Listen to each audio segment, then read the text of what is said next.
राधेश्याम एक टेक्निक आपण माने निहाती करिवे जहा द्वारा आपनको मन स्थिर होबारे लागिवो। तो आपण जोठी बसुचंती टिके एकांत रे बसिबाकू चेष्टा करिवे, जोठी काहारी हो हल्ला सुना जाउ नथिवो सेठी बसी जाई कि आपण 7 थर डीप ब्रीदिंग करिवे। जेमिति कि निश्वास नेबे, होल्ड करिवे और पाटी द्वार देई छाड़िवे। मु गोटे थर करिकि देखाउची।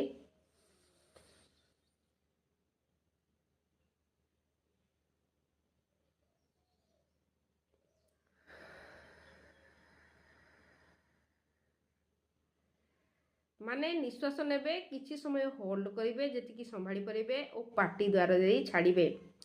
सेमिति जदि आपण 7 थर करूचंती और तापरे कोनोसी एक मंत्र को धरिकी उच्चारण करिवे।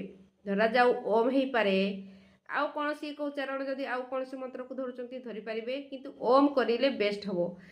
जदि 7 थर डीप ब्रीदिंग परे आपण ओम शब्द को पुणी 7 थर उच्चारण करूचंती, जेमिति कि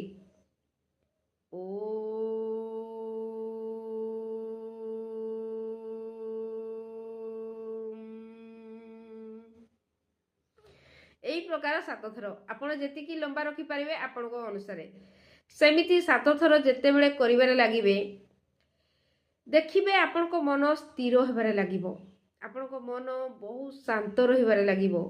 ओ एमिति करबा द्वारा आपनकर फोकस शक्ति बढ़िबारे लागे, आपनको ध्यान शक्ति बढ़िबारे लागे। आपण जहाँ चाहूचंती सेठी आपनको संपूर्ण ध्यान रही थाए। तो एमिति करिकी निहाती देखंतु।